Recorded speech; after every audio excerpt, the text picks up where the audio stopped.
Para el 6º cumpleaños de mi hija, mis suegros le enviaron un tierno osito de peluche marrón como regalo. Ella parecía feliz al principio, pero luego se quedó helada. «Mamá, ¿qué es esto?», preguntó. Miré más de cerca y palidecí. No grité. Tomé medidas. 3 días después, la policía estaba en su puerta. El 6º cumpleaños de Lucía debía ser sencillo: magdalenas, gorros de papel y 3 niñas pequeñas chillando en mi salón como cantantes de ópera en miniatura criadas a base de purpurina y rencor. El problema de lo sencillo es que requiere que tu vida también lo sea, y la mía no lo era en absoluto. Estaba en pleno proceso de divorcio de Javier. Los papeles del divorcio flotaban en el ambiente como un mal olor. La tensión estaba en todas partes y en ninguna, una forma muy divertida de vivir cuando intentas evitar que una niña de 6 años note su mundo se está reordenando. Así que intenté compensarlo. Me puse en modo super mamá cumpleañera. Colgué guirnaldas. Preparé bolsas de chuches. Horneé las magdalenas desde cero en lugar de hacer lo que haría una persona normal y comprarlas en la panadería del supermercado, donde trabajan profesionales y probablemente tienen un certificado de sanidad. Incluso invité a los padres a quedarse. No sé por qué lo hice. Quizás por culpa. Quizás como un castigo autoinfligido. Quizás quería testigos por si perdía los nervios y empezaba a comer el glaseado directamente de la manga pastelera con las manos. Lo hice. Los testigos fueron educados. Eran 3 amigas, las mejores amigas de Lucía, que cambian cada semana, pero hoy eran estas 3. Sus padres merodeaban con esa energía incómoda de la gente que intenta ser comprensiva sin admitir que ya le han preguntado todos los detalles a su pareja. Entonces, ¿cómo estáis Elena y Javier? Ya sabes. Sonreí demasiado. Me reí demasiado rápido. Usé esa voz que pones cuando organizas una fiesta para alguien que te cae mal. Todo estaba bien. Lucía estaba bien. Y entonces llegó el mensajero. Era una caja rosa impecable con un lazo que parecía haber sido medido y atado por una persona que plancha hasta las sábanas de la cama. Carmen y Paco. Mis suegros. El tipo de gente que cree que la apariencia lo es todo. Había una nota pegada en la parte superior, para que Lucía lo abra hoy, porque por supuesto, Carmen y Paco no venían a esta fiesta. Lucía tendría otro cumpleaños con Javier unos días después. El cumple de papá, como lo llamaba Lucía. Como si fuera Javier el que cumplía 6 años y no solo el que probablemente llegaría tarde y culparía al tráfico de su falta de noción del tiempo. Pero Carmen y Paco querían que su regalo se abriera ahora, así que lo añadimos al montón. Los niños abriendo regalos juntos son el caos en estado puro, como un desastre natural con papel de regalo bonito. Lucía destrozó una bolsa de pegatinas, chilló ante una botella de agua con purpurina y sostuvo un unicornio de plástico como si hubiera descubierto el fuego. Luego agarró la caja rosa. Este es de los abuelos, cantó como si anunciara un nuevo personaje en una obra de teatro. Lo abrió con cuidado. Con mucho cuidado. Porque Carmen le había enseñado a ser suave, lo cual suena dulce hasta que te das cuenta de que suave es solo la palabra que Carmen usa para obediente.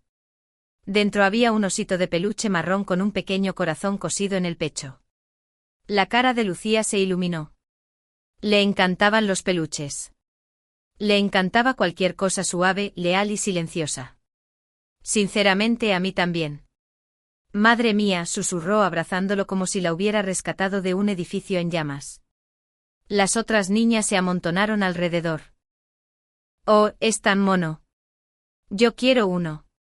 Uno de los padres, un tipo majo, nombre vago, probablemente Sergio, dijo, ese oso va a ser su mejor amigo. Me reí porque eso es lo que haces cuando la gente dice cosas normales en fiestas normales. Lucía se llevó el oso para jugar y la casa volvió a su rugido habitual de cumpleaños. Niños corriendo, padres tomando café como si fuera medicina. Platos de papel apilándose, glaseado apareciendo en lugares donde nunca debería haber glaseado. En ese momento, realmente se sentía normal. No pacífico ni tranquilo, pero normal. Y esa es la cosa sobre la normalidad, no te das cuenta de que es la última vez hasta que ya se ha ido. Unos 20 minutos después, Lucía apareció en la puerta del salón, con el osito en un brazo y el ceño fruncido de esa manera que pone cuando intenta hacer sumas. Mamá, llamó. Me giré todavía con la sonrisa puesta, porque estaba interpretando el papel de estoy bien como si fuera mi trabajo a tiempo completo. Ella se acercó. No estaba llorando. No estaba disgustada, solo confundida. Entonces levantó el osito. Había una pequeña abertura cerca de una de las costuras, como una cremallera oculta bajo el pelaje. El tipo de cosa que no notas a menos que seas el tipo de niño que cree que cada objeto es un misterio esperando ser resuelto. Lucía, ¿qué has? Ella apretó el costado del oso y me miró. Mamá, dijo muy bajito. ¿Qué es esto? Su voz me hizo algo como una mano metiéndose dentro de mi pecho. Me quedé quieta. Me incliné y mi piel se quedó fría porque dentro del oso, apenas visible a través de la costura abierta, había algo que definitivamente no era relleno, algo duro, algo que no estaba destinado a estar en un juguete para niños. Se me cayó el alma a los pies tan rápido que lo sentí en las rodillas. Mi primer instinto fue reaccionar como mi cuerpo me pedía, gritar, exigir, llamar a Carmen y a Paco y preguntarles qué clase de jueguecito retorcido creían que era este. Pero había 3 niñas pequeñas detrás de Lucía. Había padres en mi salón. Había una tarta de cumpleaños con velas esperando a ser encendidas. Y estaba la cara de Lucía mirándome como si yo fuera la respuesta final a todo. Así que me lo tragué. Suavicé la voz. Dije como si acabara de enseñarme un botón suelto. Déjame verlo un segundo, cariño. Lucía dudó. ¿Está roto? No mentí. Solo quiero comprobar una cosa. Le quité el osito de las manos con suavidad. Con tanta suavidad, como si estuviera sosteniendo una bomba. Vete a jugar, le dije. Te lo traigo ahora mismo. Lucía asintió. Porque Lucía es una buena chica. Porque Lucía confía en mí. Porque Lucía no tenía ni idea de que acababa de entregarme el principio del fin. Caminé por el pasillo sin correr. Porque correr habría hecho que los padres levantaran la vista. Y no quería preguntas. Todavía no. Entré en mi dormitorio, la habitación que Javier y yo solíamos compartir antes del divorcio, convertida ahora en territorio neutral, y cerré la puerta. Mis manos temblaban antes incluso de darme cuenta de que había empezado a respirar de forma diferente. Me senté en el borde de la cama con el oso en mi regazo. Me quedé mirando esa costura. Me quedé mirando la forma dura que había dentro. Y me di cuenta de algo con mucha claridad. Fuera lo que fuera, no era un accidente. Este oso no era solo un regalo. Era un mensaje. Mi corazón dio un vuelco pesado y lento. Abrí un poco más la costura, miré, comprobé, ajusté el oso en mi mano para que la luz diera en el interior. Se me cortó la respiración, palidecí y sentí algo en mi interior. Algo cansado y viejo que finalmente se enfadaba. Fuera de la puerta de mi habitación, podía oír la fiesta. Risas, pasos corriendo, alguien gritando algo sobre el zumo. En mi regazo un osito de peluche marrón estaba sentado como si fuera inocente. No lo era. No lloré. No grité. No llamé a nadie. Hice lo único que podía hacer. Cerré la costura, alisé el pelaje y me levanté. Puse el oso en un lugar seguro de mi habitación, donde Lucía no pudiera alcanzarlo, donde no pudiera acabar accidentalmente de nuevo en sus brazos. Luego me miré en el espejo y practiqué mi sonrisa como si estuviera ensayando para una obra de teatro, porque todavía tenía una fiesta de cumpleaños que terminar y aún no estaba lista para dejar que nadie viera lo que acababa de cambiar. Volví al salón, serví la tarta, canté el cumpleaños feliz, aplaudí en los momentos adecuados, y todo el tiempo en el fondo de mi mente, un pensamiento se repetía como una campana de advertencia.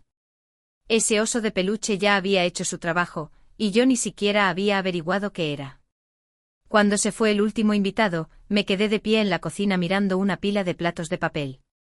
Lucía estaba arriba lavándose los dientes, tarareando para sí misma. Había tenido un gran día. Debería haberme sentido aliviada.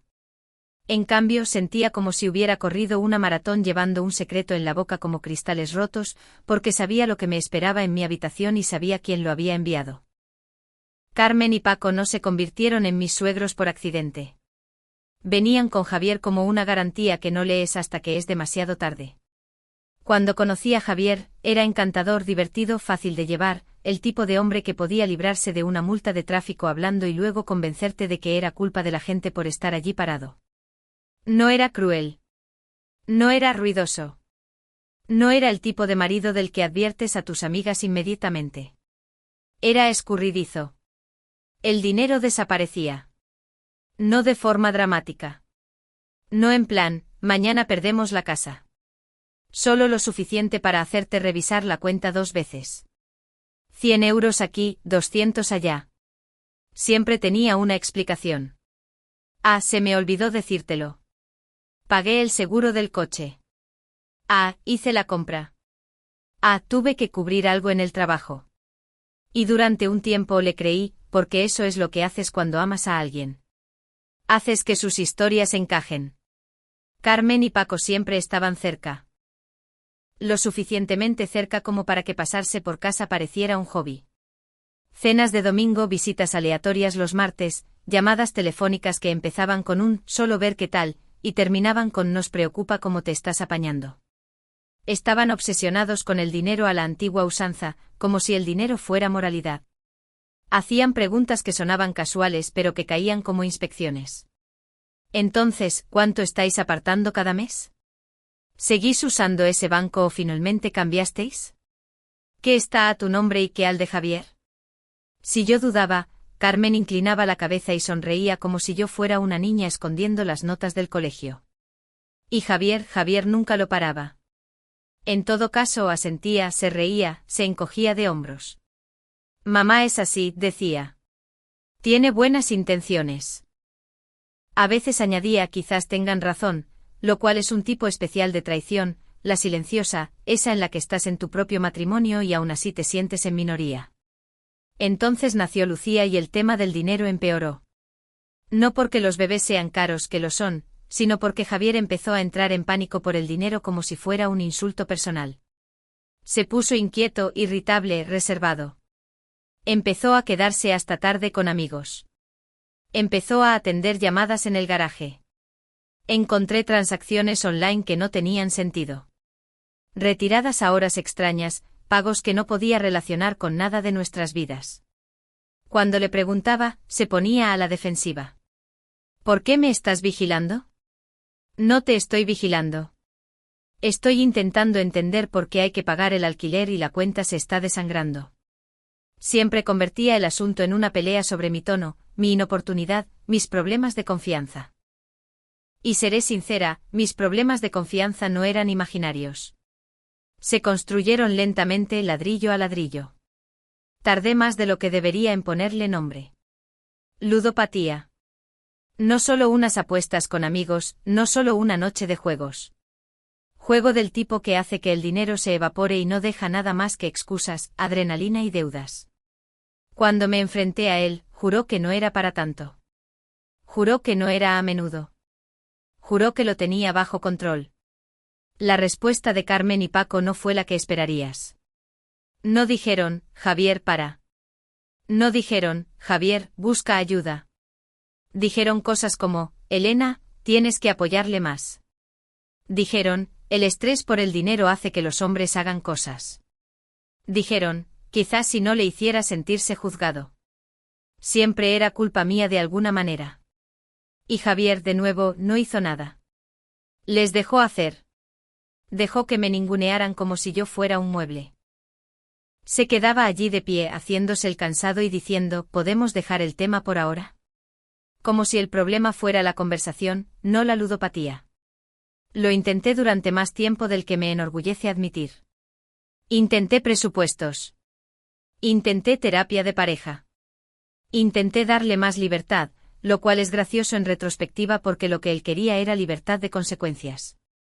Intenté ser calmada, racional y comprensiva, pero también tenía una hija. Y en algún momento te das cuenta de que no estás criando a un niño, estás criando a dos, y uno de ellos tiene carné de conducir. El punto de inflexión final llegó después de que muriera mi padre. No era joven, pero perderlo se sintió como si alguien me hubiera quitado la silla debajo de mi vida. Me dejó algo de dinero, no una fortuna. No dinero de deja tu trabajo y cómprate un viñedo, pero también dejó algo más, un fondo fiduciario reservado para Lucía. Unos 150.000 euros. Mi padre no lo restringió hasta el último céntimo. Confiaba en mi criterio. Podía usarse para Lucía si era necesario. Ese era el punto. Pero yo no quería tocarlo. Quería protegerlo como si fuera oxígeno. La universidad, un primer apartamento, un futuro donde no tuviera que empezar la edad adulta ya con retraso. Javier se enteró y el tono de nuestro matrimonio cambió de la noche a la mañana. Al principio fue solo una sugerencia. Podríamos tomar prestado un poco. Podríamos pagar algunas cosas. Es para Lucía de todos modos. Si lo usamos en gastos ahora, sigue siendo para ella. Empezó a venderlo como una laguna jurídica. Luego las peticiones se volvieron más tajantes. Afirmaba tener una oportunidad de negocio, una deuda que había que pagar, una situación urgente que estallaría si no actuábamos. Más tarde supe que esas situaciones urgentes eran deudas de juego y pérdidas que no podía admitir en voz alta. Cuando me negué se enfadó. Cuando me negué de nuevo, Carmen y Paco se involucraron. Me acorralaron en una cena. Carmen sonrió y dijo, una buena madre utiliza todos los recursos para su hija. Paco gruñó y dijo, ¿de qué sirve el dinero si no lo vas a usar? Javier se sentó allí como un espectador de su propia vida. Fue entonces cuando supe que esto no iba solo de dinero. Iba de control. Y querían el mío. Pedí el divorcio. No quería. No realmente. No crecí soñando con calendarios de custodia compartida y vacaciones divididas. Mis propios padres se divorciaron cuando yo tenía la edad de Lucía. Recuerdo la confusión, los 2 cumpleaños, la sensación de ser pasada de un lado a otro como una maleta. Juré que no le haría eso a mi hija. Pero también juré que no dejaría que mi hija creciera viendo a su madre ser drenada financiera y emocionalmente por un hombre que no paraba y unos padres que nunca le dejaban enfrentarse a sí mismo. Así que lo hice. Y luego, como al parecer soy alérgica a ponerme las cosas fáciles, intenté ser generosa. Ofrecí la custodia 50/50. Ofrecí dividir los bienes limpiamente. Incluso ofrecí mantener las cosas en paz en torno a la herencia que había recibido mientras estábamos casados porque no valía la pena una guerra legal. Los honorarios legales pueden comerse una vida entera. Javier actuó como si estuviera de acuerdo. Estábamos casi arreglados. Ángela Torres, mi abogada, calmada y aguda, el tipo de mujer que podría mirar fijamente a un huracán, dijo que Javier aún no había firmado, pero se mostraba cooperativo. Y le creí porque quería creerle, porque Lucía se merecía adultos que actuaran como adultos. Así que cuando Carmen y Paco enviaron ese oso e insistieron en que se abriera antes de tiempo, una parte de mí pensó que era solo ellos siendo ellos, una jugada de poder, una actuación, una forma de asegurarse de que su presencia rondaba mi casa incluso cuando no estaban en ella. Todavía no entendía hasta dónde estaban dispuestos a llegar. Pero sí entendí una cosa. De pie en mi dormitorio ese día, les había ofrecido paz, y ellos habían respondido con algo escondido dentro de un oso de peluche, lo que significaba que la parte amistosa nunca había sido real. Solo había sido la máscara. Y ahora no podía dejar de preguntarme, si ya le estaba dando a Javier la mitad, ¿qué más quería? Para cuando Lucía se fue a la cama esa noche, sentía que me dolía la cara de tanto fingir. Ella todavía resplandecía por la fiesta, con el pelo pegajoso y glaseado de Magdalena en lugares que no quería identificar. El suave agotamiento de una niña que ha sido celebrada como se debe. El mejor cumple del mundo, murmuró contra su almohada. Se me hizo un nudo en la garganta. El mío también, mentí. Porque las madres mienten por amor todo el tiempo. La arropé, le besé la frente y me quedé en la puerta un segundo más de lo habitual. Lucía no lo sabía. No realmente. Sabía que algo había sido raro con el oso. Sabía que se lo había quitado, pero no conocía la tormenta.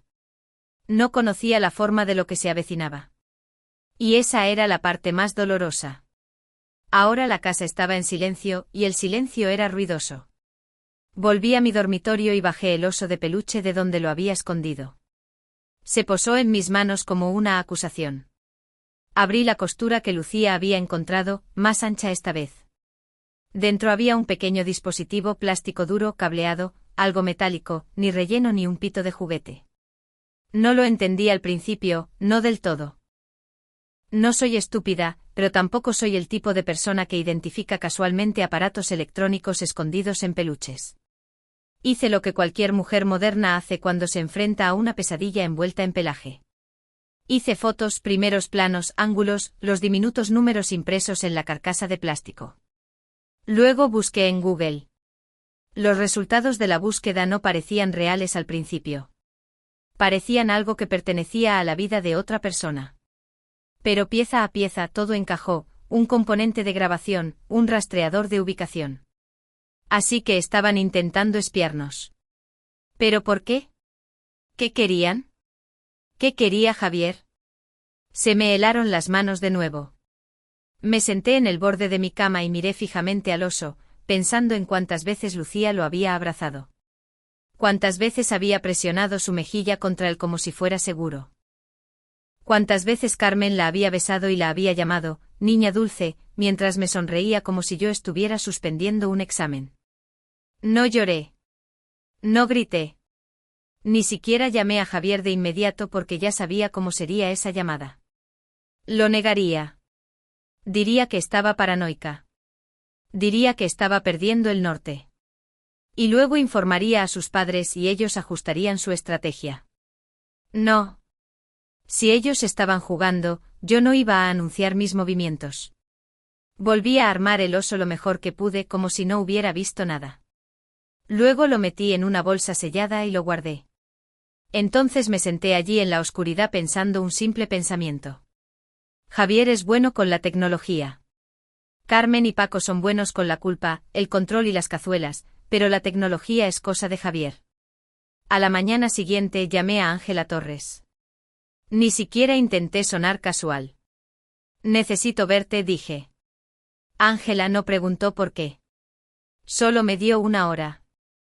Su oficina olía a papel limpio y estrés. Me senté frente a su escritorio y deslicé mi teléfono hacia ella.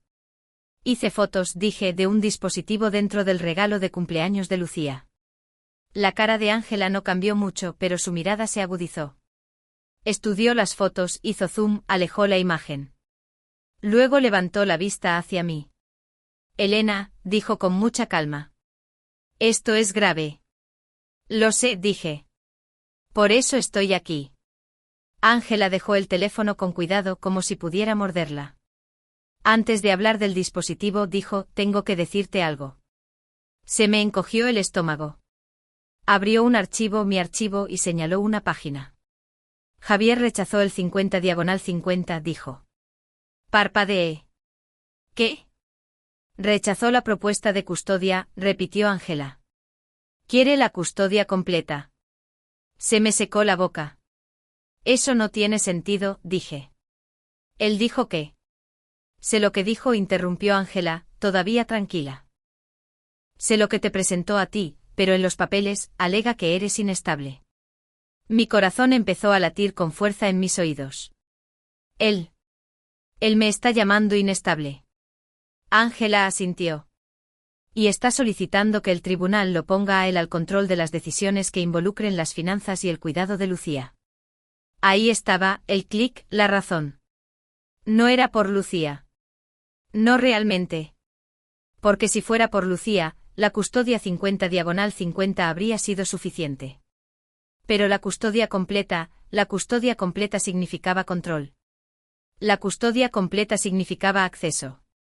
La custodia completa significaba un camino hacia el único dinero real en todo este lío, el fondo fiduciario de Lucía.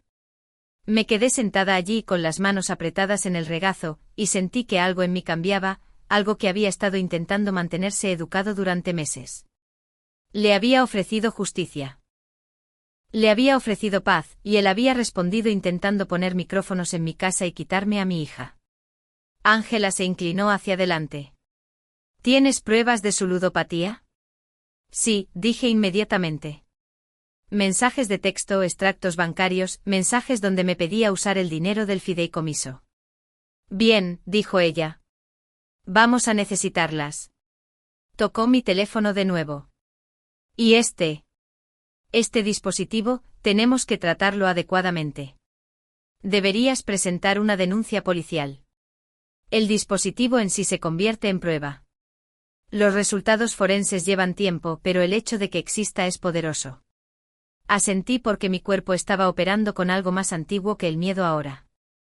Estrategia, protección, guerra. Ángela me observó un segundo. Le ofreciste un camino sin oposición, dijo en voz baja. Él eligió el conflicto. Sentí cómo se me tensaba la mandíbula. Entonces va a aprender qué aspecto tiene el conflicto, dije. Ángela no sonrió, pero su voz denotaba aprobación. Esa es la respuesta correcta. Salí de su oficina con una lista de cosas que reunir, copias que imprimir, cuentas que documentar, y salí con algo más también. Claridad. Javier no había estado jugando limpio. Había estado jugando a por todas. Y ahora, yo también. Unos días después, llegó el momento del segundo cumpleaños de Lucía. El de Javier. El de Carmen y Paco merodeando en el fondo como si nunca hubieran hecho nada malo en sus vidas. No quería dejar ir a Lucía. Cada célula protectora de mi cuerpo gritaba que no lo hiciera, pero también sabía cómo se vería esto si lo impedía sin pruebas. Si de repente me volvía difícil, si me convertía en la historia que ellos querían. Así que hice lo que hacen las madres. Planeé. Esa mañana, le puse un reloj a Lucía en la muñeca. Parecía un reloj normal para niños, brillante, simple, del tipo que compras porque los niños no saben leer la hora pero les encantan los accesorios. Me agaché frente a ella y mantuve la voz ligera. Si te sientes asustada, dije apartándole el pelo de la cara, aprieta este botón. Lucía miró hacia abajo. ¿Por qué? Por si acaso, dije. A veces los mayores se lían. Si no encuentras a papá o me necesitas, apriétalo. Vale. Lucía asintió. Vale. Le besé la frente y sonreí. Mi sonrisa no llegó a mis huesos. Javier vino a recogerla. Se paró en mi porche como un hombre que había ensayado ser inofensivo. Hola, dijo como si solo fuéramos dos copadres amistosos que accidentalmente acabaron divorciándose por conflictos de agenda. Hola, le respondí. Lucía corrió hacia él. Él la levantó y le dio una vuelta como un padre normal. Observé sus manos. Observé su cara. Lo observé todo. Me entregó un papel con una dirección. Instrucciones de recogida. La dejaremos aquí, dijo. A la misma hora. Envíame un mensaje cuando os vayáis, dije. Claro, dijo Javier con facilidad. Y entonces se fueron. Las horas se arrastraron. Intenté ser normal. Limpié. Hice la colada. Miré mi teléfono demasiado. Comprobé la hora. La comprobé otra vez. Y otra vez porque la ansiedad es solo tu cerebro dándole a actualizar como si fuera a cargar nueva información. Cuando llegó la hora de recoger a Lucía, conduje hasta la dirección que me había dado Javier. Era un edificio, no una casa. No un patio lleno de globos ni nada que gritara a fiesta infantil, solo un lugar. Entré en el aparcamiento y me senté un segundo mirando alrededor. Ningún coche que reconociera. Ni música, ni niños, ni decoraciones, ni carteles. Quizás era dentro. Quizás había una entrada trasera. Quizás había llegado pronto. Salí y caminé alrededor. Comprobé la dirección en mi teléfono, miré las puertas, intenté encontrar algo que le diera sentido. Nada. Comprobé la hora. Comprobé mis mensajes. Llamé a Javier. Sin respuesta. Llamé de nuevo. Nada. Escribí, estoy aquí. ¿Dónde estáis? Sin respuesta. Al principio, me culpé a mí misma. Quizás tenía el edificio equivocado. Quizás leí mal el número. Quizás estaba en el lado equivocado. Caminé por el perímetro como un turista perdido. Luego intenté calmarme.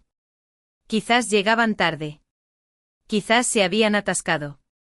Quizás estaban a 5 minutos con Lucía en el coche cantándose el cumpleaños feliz a sí misma. Esperé.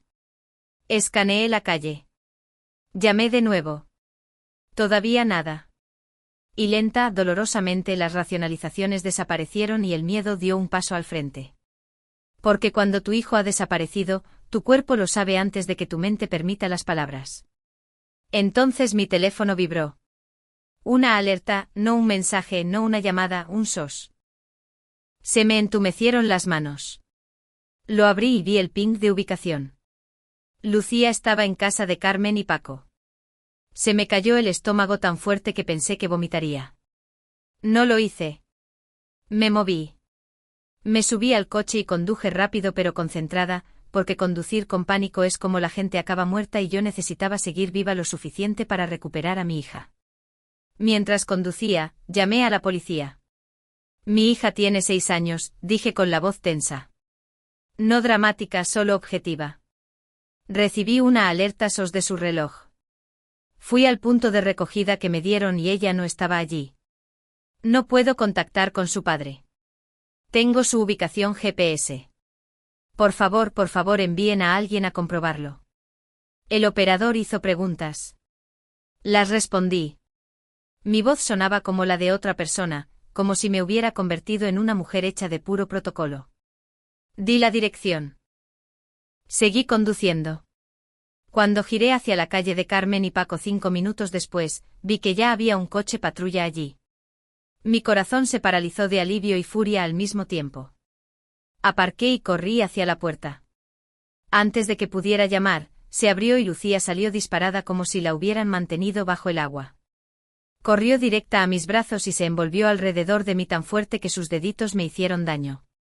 La abracé y la aspiré. Pelo caliente, champú, el olor de una niña que nunca debería ser usada como arma. Lucía, susurré. Estoy aquí. Estoy justo aquí. Ella se apartó lo suficiente para mirarme, con los ojos húmedos y confundidos. La abuela dijo que no viniste, dijo con voz entrecortada. Dijo que me habías abandonado. Se me cerró la garganta. Sí que fui, dije inmediatamente. Estaba allí. Te estaba buscando. La cara de Lucía se arrugó como si estuviera intentando sostener 2 verdades a la vez y no supiera en cuál confiar. Detrás de ella, Carmen apareció en la puerta con las manos juntas como si estuviera organizando un estudio bíblico. Oh, Elena, dijo con voz dulce. Todo esto ha sido un malentendido. Paco estaba detrás de ella, de brazos cruzados, con aspecto irritado, como si mi hija desaparecida fuera una molestia para su tarde. Un oficial se acercó y hizo algunas preguntas básicas. Voz tranquila, postura neutral, el tono practicado de alguien que ha visto todas las versiones del caos familiar.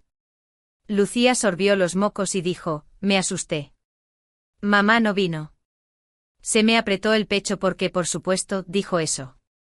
Tenía 6 años. Se lo habían dicho. Se lo había creído. Había pulsado el botón porque estaba asustada. Y los niños no saben qué más hacer cuando creen que los han dejado atrás. Carmen murmuró, he estado tan emocional últimamente. La miré. La miré de verdad. Y vi la misma sonrisa que había llevado en las cenas de los domingos cuando me preguntaba por mi cuenta bancaria como si fuera asunto suyo. No discutí en el porche. No di explicaciones. No les di la pelea que querían. Levanté a Lucía en brazos y dije, nos vamos a casa. Carmen abrió la boca como si fuera a protestar, pero la presencia del oficial la hizo pausar. Paco parecía querer decir algo, pero no lo hizo. Javier no estaba por ninguna parte, lo cual sinceramente se sentía como lo más típico de Javier posible. Abroché a Lucía en el coche y conduje a casa, temblando de rabia contenida. Una vez dentro hice chocolate caliente. No porque el chocolate caliente arregle el trauma, sino porque le da a unas manos pequeñas algo caliente que sostener. Y a veces ese es el primer paso para volver a la seguridad. Me senté con Lucía en el sofá hasta que su respiración se calmó. No te abandoné, le dije en voz baja. Nunca. Lucía asintió agotada. Se apoyó contra mí como un bebé, aunque tuviera 6 años y estuviera decidida a ser mayor. Más tarde, cuando se durmió, fui a mi habitación y abrí la aplicación del reloj. No esperaba mucho, una marca de tiempo, un registro de ubicación. Pero cuando hice clic en el evento SOS, había un archivo de audio adjunto. Mis dedos se quedaron sobre él un segundo. Luego le di al play. Al principio se oía amortiguado, tela, movimiento, la respiración de una niña. Luego la voz de Carmen se deslizó lo suficientemente clara como para erizarme la piel. «¿Lo ves?», estaba diciendo, «tu mamá no vino». La voz pequeña de Lucía dijo que vendría. Carmen de nuevo, más suave ahora, como veneno en miel. A veces las mamás dicen cosas y no las cumplen. Tienes que recordar eso. La voz de Paco retumbó en el fondo, deja de llorar. Las niñas grandes no lloran. El sollozo de Lucía se atascó en su garganta, y se me revolvió el estómago. Luego la voz de Carmen otra vez. Y esta vez no era consuelo. Era instrucción. Si alguien pregunta, dijo, diles que a tu mamá se le olvidan las cosas. Diles que se altera. Diles que no es estable. Dejé de respirar. Lucía gimió y Carmen siguió. No tiene por qué gustarte decirlo, murmuró Carmen. Pero es importante. Papá necesita ayuda. Nosotros necesitamos ayuda. Y tu mamá, bueno, tu mamá no puede cuidarte como nosotros. La grabación continuaba. Más entrenamiento, más moldeado, más manos adultas deliberadas y repugnantes intentando esculpir la realidad de mi hija. Esto no era un error. Esto era un plan. Guardé el archivo, hice una copia de seguridad, se lo envié a Ángela Torres. Luego me senté en el borde de mi cama y miré a la oscuridad, escuchando la casa en silencio y pensando un pensamiento frío y constante. Querían pruebas. Ahora me las habían dado, y iban a arrepentirse de cada segundo. Meses después tuvimos la audiencia. Para entonces no era un incidente aislado. Era un patrón. Un oso de peluche con una grabadora y un rastreador dentro enviado por Carmen y Paco, manipulado por Javier. Una denuncia policial, un resultado forense vinculando a Javier con el dispositivo, y la grabación SOS de Lucía, la voz de mi hija de 6 años temblando mientras unos adultos la entrenaban como si fuera una testigo a la que pudieran reescribir. Ya no era él, dijo, ella dijo. Eran sus voces, sus decisiones, sus huellas dactilares. El juez no necesitó que fuera dramática. No tuve que interpretar dolor ni probar que era la mejor madre con algún discurso inspirador. Solo tuve que decir la verdad y entregar las pruebas. Conseguí la custodia completa. Javier consiguió visitas supervisadas.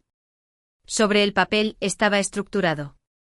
En realidad apenas lo usaba. Cada 2 semanas si le apetecía, a veces menos. A veces cancelaba en el último minuto como si la paternidad fuera una suscripción opcional. Carmen y Paco desaparecieron de nuestras vidas por completo. Lucía ya no preguntaba por ellos. No después de ese día. No después de las mentiras. No después de la sensación de ser convertida en un peón y darse cuenta. Los niños no siempre tienen palabras para la traición. Simplemente dejan de buscar a las personas que la cometieron. Y financieramente, Dios, financieramente por fin podía respirar. Mi salario se quedaba en mi casa. No más dinero desapareciendo. No más emergencias que siempre requerían mi sacrificio. El fondo fiduciario de Lucía permaneció intacto e invertido. 150.000 euros sentados exactamente donde pertenecían. En su futuro, no en el apetito de otra persona. A veces, tarde por la noche, pienso en lo cerca que estuve de jugar a ser amable directa hacia una trampa. Y luego miro a mi hija segura, durmiendo, estable, y sé que no fui demasiado lejos. Fui exactamente lo lejos que hacía falta.